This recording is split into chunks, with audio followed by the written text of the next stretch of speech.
want to turn to the rallies. President Trump is obviously on the trail rallying, but so is former President Obama. Here's something he had to say. I want to get your reaction on the other side.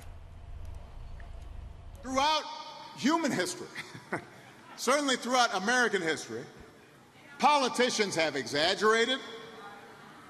They make promises that they may try to fulfill, but then it turns out to be harder than they expected. What we have not seen before, in our recent public life at least, is politicians just blatantly, repeatedly, baldly, shamelessly lying, making stuff up.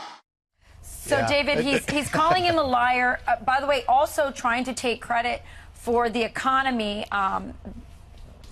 What's your response? Well, look, let's be realistic. This is the liar in chief. If you like your health care, you can keep it. Let's not forget that Barack Obama lied to every American, regardless of your party, every American about your health care in order to ram Obamacare down your throat. So let's not forget that. And this president to take credit for an economy that is now booming. This President Trump, campaigned on jobs, jobs, jobs, and bringing our economy back. And of course, he has been incredibly successful. Unemployment down to 3.7. Our GDP in the second quarter, 4.2. In the third quarter, 3.5 now just comes out. So our economy is on fire because of this president. It didn't start with a president who doubled our national debt. When he became president, when President Obama came into office, it was about $10 trillion.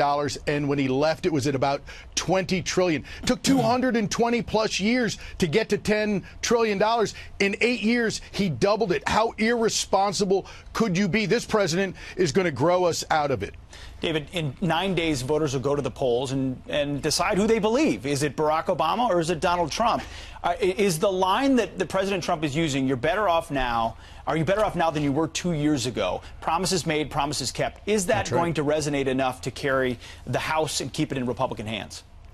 Well, I certainly hope so. It's historically going to be very difficult, obviously, on Election Day to keep the House. But this is something that we have in every race across this country, that argument that our policies, the Republican Party's position on policies, along with President Trump, is going to allow America to continue to succeed economically and from a foreign policy standpoint. This is a very, very important election. If you want to see chaos like you're seeing at the border, like you saw during the Justice Kavanaugh hearings, if you want the mobs versus jobs mentality, if you want that argument, then elect Democrats. If you want more success with our economy, if you want a better future for your children, then you have to think about who is in the job and who's going to do that job best for the American people. And I think that those are the Republican candidates across the country. And that is the case the president's making. He said he was going to go on the road and do 4 or 5 rallies a week. A lot of people were skeptical, and he's done that and more. David Bossie, thanks for coming in this morning. Thank you, sir. Thank you, David. Thanks for having me.